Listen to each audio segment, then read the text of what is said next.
ಮೂಡಿಸೋದಕ್ಕೋಸ್ಕರ so ಇಲ್ಲೊಂದು ಕಚೇರಿನ ಉದ್ಘಾಟನೆ ಮಾಡಬೇಕು ಅಂತೇಳಿ ಸುಮಾರು ದಿನದಿಂದ ಇತ್ತು. ಅದು ಇವತ್ತು ಒಂದು ಕಾಲ ಒದಗಿ ಬಂದಿದೆ. ನಮ್ಮ ಸಾರ್ ಇವತ್ತು ಬಂದರು. ಇವತ್ತು ಇಲ್ಲಿ ನಮಗೆ ಒಂದು ಪೋಸ್ಟಿಂಗ್ನ ಕೊಡ್ತಾ ಇದ್ದಾರೆ. ಆ್ಯಂಡ್ ಇಲ್ಲಿ ಈ ಏರಿಯಾದಲ್ಲಿ ಯಾರ್ಯಾರೆಲ್ಲ ಇದ್ದೀವಿ, ಸೊ ಇದನ್ನು ನಾವು ಒಂದು ಟೀಮ್ ಥರ ಮಾಡಿಕೊಂಡು ಇಲ್ಲಿ ನಮ್ಮ ಕನ್ನಡನ, ನಮ್ಮ ಕರ್ನಾಟಕನ ಒಳ್ಳೆ ರೀತಿಯಲ್ಲಿ ಬೆಳೆಸಲಿಕ್ಕೆ ನಿಮ್ಮೆಲ್ಲರೂ ಪ್ರೋತ್ಸಾಹ ಸಹಕಾರ ನಮಗೆ ಬೇಕು. ಸೊ ಹಾಗಾಗಿ ಈಗ ನಾನು ವೇದಿಕೆ ನಮ್ಮ ರಾಘವೇಂದ್ರ ಸರ್ನ ನಾನು ಕರೀತಾ ಇದ್ದೀನಿ. ಧನ್ಯವಾದಗಳು. ಮತ್ತು ನಮ್ಮ ಆಫೀಸಿಗೆ ಬಂದಿದ್ದಕ್ಕೆ ತುಂಬ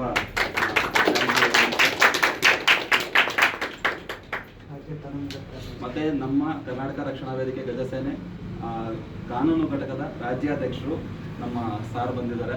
ಸೊ ಅವ್ರಿಗೂ ಕೂಡ ಸ್ವಾಗತ. ಹಾಗೆ ಶಂಕರ್ ಅಂತೇಳಿ ನಮ್ಮ ಕರ್ನಾಟಕ ರಕ್ಷಣಾ ವೇದಿಕೆ ಗಜಸೇನೆ ಸಂಸ್ಥೆಯ ಇನ್ನೊಬ್ಬರು, ಸೊ ಅವರು ಕೂಡ ಬಂದಿದ್ದಾರೆ. ಅವರು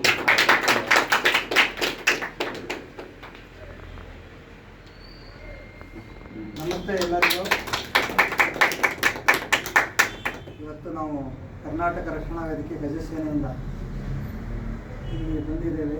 ನಿಮ್ಮನ್ನೆಲ್ಲ ಮಾಡುವಂಥ ಭಾಗ್ಯ ಕಲಿಸ್ಕೊಟ್ಟ ನಮ್ಮ ಕಾರ್ತಿಕ್ ಅವರಿಗೆ ತುಂಬ ಹೃದಯದ ಅಭಿನಂದನೆಗಳು. ಈ ಕಾರ್ಯಕ್ರಮ ನಾವು ಹೋದ ವಾರನೇ ಮಾಡಬೇಕಾಗಿತ್ತು. ಇವತ್ತು ಕಚೇರಿ ಉದ್ಘಾಟನೆ ದಿನ ನಾವು ಕಾರ್ಯಕ್ರಮಕ್ಕೆ ನಾವು ಹೇಳಿದ್ವಿ, ನಾವು ಬರ್ತೇವೆ ಅಂದಿದ್ರು. ಪಾಪ ರೆಡಿ ಮಾಡ್ಕೊಂಡಿದ್ರು, ಅವ್ರ ಸ್ನೇಹಿತರೆಲ್ಲ ಕರೆಸಿದ್ರು. ಕಾಲಾಂತರದಿಂದ ನಮ್ಮ ತಾಯಿ, ನಮ್ಮ ಅಜ್ಜಿ ತೀರೋಗ್ತಾರೆ. ಹಾಗಾಗಿ ನಾವು ಊರಿಗೆ ಹೋಗ್ಬೇಕಾಗಿದೆ ಎಮರ್ಜೆನ್ಸಿಯಾಗಿ. ಹಾಗಾಗಿ ಅವತ್ತಿನ ಕಾರ್ಯಕ್ರಮ ಮಾಡೋಕ್ಕಾಗಿಲ್ಲ, ಕ್ಷಮೆ ಇರಲಿ.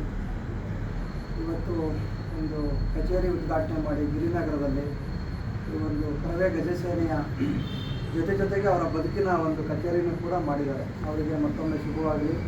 ಇವತ್ತು ಕುಟುಂಬ ಸಮೇತವಾಗಿ ಅವರ ಧರ್ಮಪತ್ನಿಗಳು ಮತ್ತು ಎಲ್ಲರ ಸೇರಿ ನಮ್ಮ ಸ್ವಾಗತ ಮಾಡಿಕೊಂಡಿದ್ದಾರೆ. ಇವತ್ತು ನಮ್ಮ ಜೊತೆಗೆ ನಮ್ಮ ಕಾನೂನು ಘಟಕ ರಾಜ್ಯಾಧ್ಯಕ್ಷರು ಜಗದೀಶಪ್ಪ ಅವರಿದ್ದಾರೆ, ನಮ್ಮ ಸ್ನೇಹಿತರು ಶಂಕರ್ ಅವರಿದ್ದಾರೆ, ತಾವೆಲ್ಲ ಅವರ ಸ್ನೇಹಿತರಿದ್ದಾರೆ. ನಮ್ಮ ಸಂಘಟನೆ ಉದ್ದೇಶ ಏನಂದರೆ ಬದುಕಿನ ಜೊತೆಗೆ ಹೋರಾಟ ಅಂತ. ಬದುಕೇ ಹೋರಾಟ ಮಾಡಿಕೊಂಡ್ರೆ ನಾವು ರಾಜ್ಯೋತ್ಸವ ಮಾಡ್ತೇವೆ, ಗಣೇಶನ ಕೂರಿಸ್ತೇವೆ, ಚಂದ ವಸೂಲಿ ಮಾಡಬೇಕು. ಈ ಥರ ಉದ್ಯಮಿಗಳಿಗೆ ನಾವು ಒಂದು ಜವಾಬ್ದಾರಿ ಕೊಟ್ಟು, ನಮ್ಮಲ್ಲಿ ಪೌರ ಕಾರ್ಮಿಕರಿಂದ ಹಿಡಿದು IAS ಆಫೀಸರ್, IPS ಆಫೀಸರ್ ರಿಟೈರ್ಡ್ವರೆಗೂ ಇದ್ದಾರೆ. ಯಾಕೆಂದರೆ ನಾವು ಬಂದಿರೋ ಹಾಗೆಯೇ ನಾವು ಬದುಕನ್ನು ಕಟ್ಕೋಬೇಕು ಅಂತ ಬೆಂಗಳೂರಿಗೆ ಬಂದಿದ್ದೇವೆ. ಹಾಗಾಗಿ ಬದುಕಿನ ಜೊತೆ ಹೋರಾಟ ಅಂದರೆ ನಾವು ಮೊದಲನೇ ಆದ್ಯತೆ ಕೊಡೋದೆ ನೀವು ಮಾಡ್ತಿರೋಂಥ ಕೆಲಸ, ನಿಮ್ಮ ಕುಟುಂಬ, ನಿಮ್ಮ ತಂದೆ ತಾಯಿ, ನಿಮ್ಮ ಹೆಂಡರು ಮಕ್ಕಳು, ಅವ್ರನ್ನೆಲ್ಲ ನೀವು ಚೆನ್ನಾಗಿ ನೋಡಿಕೊಂಡ್ರೆ ನೀವು ಸಮಾಜಕ್ಕೆ ಏನಾದ್ರು ಕೊಡುಗೆ ಕೊಡ್ತೀರಾ. ನಿಮಗೆ ಅತಂತ್ರವಾಗಿ ನಿಮ್ಮ ಬದುಕೇ ಇಲ್ಲ ಅಂದರೆ ನೀವೇನು ಸಮಾಜಕ್ಕೆ ಕೊಡುಗೆ ಕೊಡೋಕ್ಕೆ ಸಾಧ್ಯ ಅಲ್ವಾ? ಆಮೇಲೆ ನಿಮ್ಮ ಕುಟುಂಬನೇ ನೀವು ಸರಿಯಾಗಿ ನೋಡ್ಕೊಂಡಿಲ್ಲ ಅಂದಮೇಲೆ ನೀವು ಹೇಗೆ ಸಮಾಜ ಸೇವೆ ಮಾಡ್ತೀರಾ?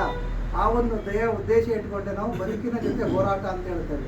ನಮ್ಮದು ಹೇಗಿರಬೇಕು ಅಂದರೆ ಗಾಂಧಿ ತತ್ವ. ಹೋರಾಟಗಳು ಹೇಗಿರಬೇಕು ಅಂದರೆ, ಈಗ ಎಲ್ಲೋ ಹೋಗಿ ಬಸ್ಸಿಗೆ ಕಲ್ಲು ಹೊಡಿಯೋದು ಅಥವಾ ಇನ್ನೊಂದು ಮಾಡಿದರೆ ನಮ್ಮದೇ ಟ್ಯಾಕ್ಸ್ ದುಡ್ಡು. ನಾಳೆ ನೀವು ಬಸ್ ಬೆಂಕಿ ಹಾಕಿದ್ರಪ್ಪ, ನೀವು ತರಕಾರಿ ಮೇಲೆ ₹1, ಇನ್ನೊಂದು ಏನೋ ದಿನಸಿ ಮೇಲೆ ₹1 ಜಾಸ್ತಿ ಮಾಡೋದು ಸರ್ಕಾರ. ಅದರ ಬದಲಿಗೆ ಹೋರಾಟಗಳು ಅಂದರೆ ಉಪವಾಸ ಸತ್ಯಾಗ್ರಹಗಳು, ಪಾದಯಾತ್ರೆಗಳು, ಜನಗಳನ್ನು ಜಾಗೃತಿ ಮೂಡಿಸೋದು ಮತ್ತು ಅಧಿಕಾರಿಗಳಿಗೆ ಎಚ್ಚರಿಕೆ ಕೊಡುವಂಥದ್ದೇ ಹೋರಾಟಗಳು. ಅದನ್ನು ನಾವು ಮಾಡ್ಕೊಂಡು ಬಂದಿದ್ದೇವೆ. ಆದಷ್ಟು ನಮ್ಮಲ್ಲಿರೋರೆಲ್ಲ ಉದ್ಯಮಿಗಳು, ಈ ಥರ ಲಾಯರ್ಗಳು, ಅವ್ರದ್ದು ಕೂಡ ಶಂಕರ್ ಅವ್ರದ್ದೊಂದು 100 ಜನರಿಗೆ ಕೆಲಸ ಕೊಟ್ಟಿದ್ದಾರೆ, ಗಾರ್ಮೆಂಟ್ಸ್ಗಳಿವೆ. ಈ ಥರ ಎಲ್ಲರೂ ಒಟ್ಟುಗೂಡಿ ಒಂದು ಸಂಘಟನೆ ನಾವು ಹುಟ್ಟಾಕಿದ್ದೇವೆ. ಈ ನಮ್ಮ ಸಂಘಟನೆ ಒಂದು 6.5-7 ಲಕ್ಷ ಜನ ನೋಂದಾಯಿತ ಸದಸ್ಯರುಗಳಿದ್ದಾರೆ. ಈಗೇನಪ್ಪ ಅಂದರೆ ನಮ್ಮದು ಒಂಥರ ಬಸ್ ಡ್ರೈವರ್ ಕೆಲಸ. ಈಗ ಹೇಗೆ ಅಂದರೆ, ನೀವು ಬೆಂಗಳೂರಿಂದ ಶಿವಮೊಗ್ಗ ಬಸ್ ಹತ್ತೀರಾ ಅಂದರೆ ಸೆಂಟ್ರಲ್ಲಿ ಯಾರು ಇಳ್ಕೊಂಡ್ರೆ ಮತ್ತು ಹೊಸಬ್ರು ಹಚ್ಕೊಂಡು ಹೋಗ್ತೀವಿ. ನಮ್ಮದು ಡ್ರೈವರ್ ಕೆಲಸ ಹೆಂಗೆ ಅಂದರೆ, ಬರೋರನ್ನ ಲಾಸ್ಟ್ ಸ್ಟಾಪ್ವರೆಗೆ ಬಿಡ್ತೇವೆ.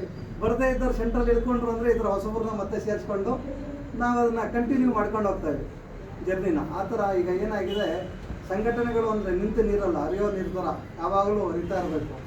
ಹಾಗಾಗಿ ನಮ್ಮ ಉದ್ದೇಶನೇ ಇವತ್ತು ನೋಡಿ, ಸಿದ್ದರಾಮಯ್ಯ ಅವ್ರನ್ನ ಇಳಿಸೋಕ್ಕಾಗ್ತಾಯಿಲ್ಲ. ಬರೀ ಕಾಂಗ್ರೆಸ್ ಅಂತಲ್ಲ, ಅಹಿಂದ ಅನ್ನೋ ಒಂದು ಸಂಘಟನೆಯಿಂದ ಅವ್ರು ಬಂದಿರೋರು. ಆ ಸಂಘಟನೆ ಒಂದು ಭದ್ರವಾಗಿರೋದ್ರಿಂದ ಇವತ್ತೊಂದು CM ಚೇರ್ನ ಇಳಿಸೋಕ್ಕಾಗ್ತಾಯಿಲ್ಲ. ಇವತ್ತು ಮೋದಿಯವರು ಕೂಡ RSS ಅನ್ನೋ ಒಂದು ಭದ್ರವಾದ ಸಂಘಟನೆ ಇರೋದ್ರಿಂದ ಇವತ್ತು ನಮ್ಮ ದೇಶದ ಸುಭದ್ರವಾಗಿ ಅವರು ಪ್ರಧಾನಮಂತ್ರಿ ಆಗ್ತಾರೆ. ಬರೀ BJP ಅಂತ ಪಕ್ಷ ಅಲ್ಲ, ಸಂಘಟನೆಗಳು ಅಷ್ಟೇ. ನೀವೆಲ್ಲ ಯುವಕರಿದ್ದಾರೆ, ಈಗ ಸೇರ್ಪಡೆ ಆಗ್ತಿರೋಂಥವ್ರು. ಕಾರ್ತಿಕ್ ಅವ್ರ ಜೊತೆಗೆ ಮೋಹನ್ ಅವ್ರು ಇರ್ಬೋದು, ರಾಹುಲ್ ಅವ್ರು ಇರ್ಬೋದು. ಏನು ಅಂದರೆ, ಸಂಘಟನೆ ನಿಮ್ಗೆ ಏನು ಮಾಡುತ್ತಪ್ಪ ಅಂದರೆ, ಈಗ ನೀವು ಇಲ್ಲಿ ಏನೋ ಒಂದು ಸೇವೆ ಮಾಡ್ತೀರಿ ಶಾಲೆ ಹಾಕ್ಕೊಂಡು, ದೊಡ್ಡ ಸೇವೆ ಮಾಡೋದು ಬೇಡ.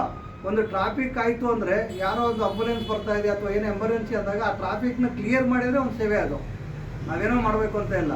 ಪ್ರತಿಯೊಂದು ಕಣ್ಣು ಬಿಟ್ಟರೆ ನಮ್ಗೆ ಎಷ್ಟೋ ಜನರ ಸೇವೆ. ಒಬ್ಬರು ಯಾರೋ ಕಣ್ಣು ಕಾಣಿಸ್ತಾ ಇದ್ರು ರೋಡ್ ದಾಟಿಸೋದು ಒಂದು ಸೇವೆ. ಯಾರಿಗೂ ಒಂದು ಹೆಲ್ಪ್ ಮಾಡಿ ಒಳ್ಳೆ ರೀತಿ ಅಡ್ರೆಸ್ ಹೇಳೋದು ಒಂದು ಸೇವೆನೇ.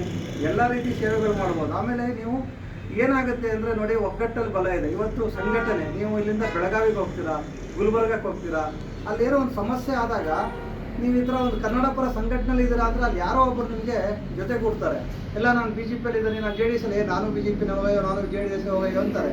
ನಿಮ್ಗೇನು ಅಂದರೆ ಒಂದು ಸ್ಥಳೀಯವಾಗಿ ಯಾರಾದರೂ ಒಬ್ಬರು ಸಿಕ್ಕರು ಅಂದರೆ ಅಲ್ಲಿ ಏನೋ ಒಂದು ಅನಾಹುತ ಆದಾಗ ನಿಮಗೊಂದು ಆನೆ ಬಲ ಬರುತ್ತೆ. ಆ ರೀತಿ ಒಂದು ಸಂಘಟನೆ ನಾವೆಲ್ಲ ಒಟ್ಟಾಗಿ ಇರಬೇಕು, ಒಂದು ಒಗ್ಗಟ್ಟಲ್ಲಿ ಮಾಡಬೇಕು ಅಂತ ಮಾಡ್ತಾ ಇರೋದು. ಆಮೇಲೆ ಏನಪ್ಪ ಅಂದರೆ ಈಗ ಯಾವುದೋ ಒಂದು BBMP ಆಫೀಸಿಗೆ ಹೋಗ್ತೀರಾ ಅಥವಾ ಎಲ್ಲೋ ಒಂದು ಪೊಲೀಸ್ ಸ್ಟೇಷನಿಗೆ ಹೋಗ್ತೀರಾ, ಅಲ್ಲಿ ಏನಾಗುತ್ತೆ ನಿಮಗೆ, ನೀವು ಇಂಡಿವಿಜುವಲ್ ಆಗೋದ್ರೆ ಅವ್ರು ಕುತ್ಕೊಳ್ಳಿ ಅಂತಲೂ ಹೇಳಲ್ಲ. ನಾನು ಈ ಥರ ಒಂದು ಸಂಘಟನೆಯಿಂದ ಬಂದಿದ್ದೀನಿ, ನಮ್ಮಲ್ಲಿ ಇಷ್ಟು ಥರ ಇದ್ದಾರೆ, ನಮ್ಮ ರಾಜ್ಯಾಧ್ಯಕ್ಷರು ಈ ಥರ ನೋಡಿದರೆ ಗೊತ್ತಾಗ್ಬಿಡುತ್ತೆ ಅವರಿಗೆ. ಅವಾಗ ನಿಮ್ಗೆ ಕೊಡುವಂಥ ಗೌರವ ಬೇರೆ ಥರ ಇರುತ್ತೆ. ಈಗ ನಾವು ಒಂದು ಉದ್ಯಮಿ ಸ್ಟಾರ್ಟ್ ಮಾಡಿದೇವೆ ಅಂದರೆ ಈಗ ಒಂದು ಏನೋ ಅವರು ಕೆಲವರು ಯಾರೋ ಬೇಕು ಅಂತಾರೆ ಕೆಲಸ ಸೇರ್ಕೊಳ್ತಾರೆ ಅಥವಾ ಕೆಲಸಕ್ಕೆ ಸೇರಿಸ್ತಾರೆ, ಅಥವಾ ಯಾರೋ ಒಬ್ಬರು ಪೊಲೀಸ್ ಅವನಿಗೆ ಏನೋ ಹಸ್ತ ಕೊಟ್ಟಿಲ್ಲ, ಇನ್ನೊಂದು ಮಾಡಿಲ್ಲ ಅಂತ ತಕ್ಷಣ ಅವ್ರು ಬೇರೆ ರೀತಿ ಮಾಡ್ತಾರೆ. ಅದೇ ಒಂದು ಸಂಘಟನೆ ನಿಮ್ಮ ಹಿಂದೆ ಇದೆ ಅಂದಾಗ ನಿಮಗೆ ಚಿಕ್ಕ ಪುಟ್ಟ ತೊಂದರೆಗಳು ಬರಲ್ಲ. ಇದು ಒಂದು ಸಂಘಟನೆಗಳ ಕೆಲಸ ಆಗ್ತೇನೆ. ಹಾಗಾಗಿ ಈಗೆಲ್ಲ ನೋಡಿ, ಇವತ್ತೆಲ್ಲ ನಾವೆಲ್ಲ ಒಂದಿನ ಅವ್ರು ಒಂದು ತಾಯಿ ಮಕ್ಕಳಾದರೆ ಮಾತ್ರ ಇದೆಲ್ಲ ಸೇರೋಕ್ಕೆ ಸಾಧ್ಯ.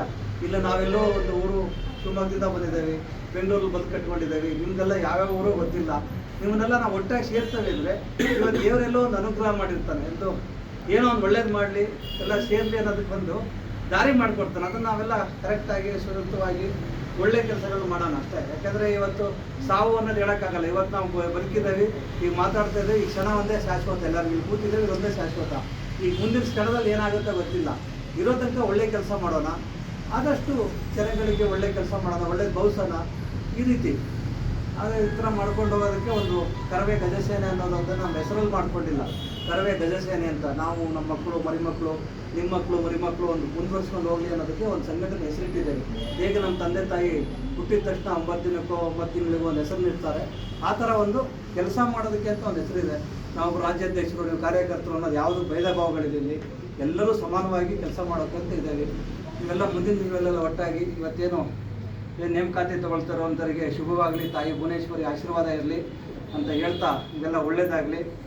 ಮತ್ತೊಮ್ಮೆ ನಿಮ್ಮ ಕಚೇರಿಗೂ ಕೂಡ, ನಿಮ್ಮ ಕಚೇರಿಯಲ್ಲಿ ಮಾಡ್ತಿರೋಂಥ ಕೆಲಸಗಾರರಿಗಿರ್ಬೋದು, ನೀವು ಮಾಡೋ ಕೆಲಸನ ನೀವೇನು ಶ್ರದ್ಧೆಯಿಂದ ಮಾಡಿ, ನಿಮ್ಮ ಜೊತೆಗೆ ನಾವು ಇದೀ ಕರವೇ ಗಜಸೇನೆ ಇರುತ್ತೆ. ಇವತ್ತು ಕಾನೂನು ಘಟಕ ಅಧ್ಯಕ್ಷರು ಕೂಡ ಬಂದಿದ್ದಾರೆ.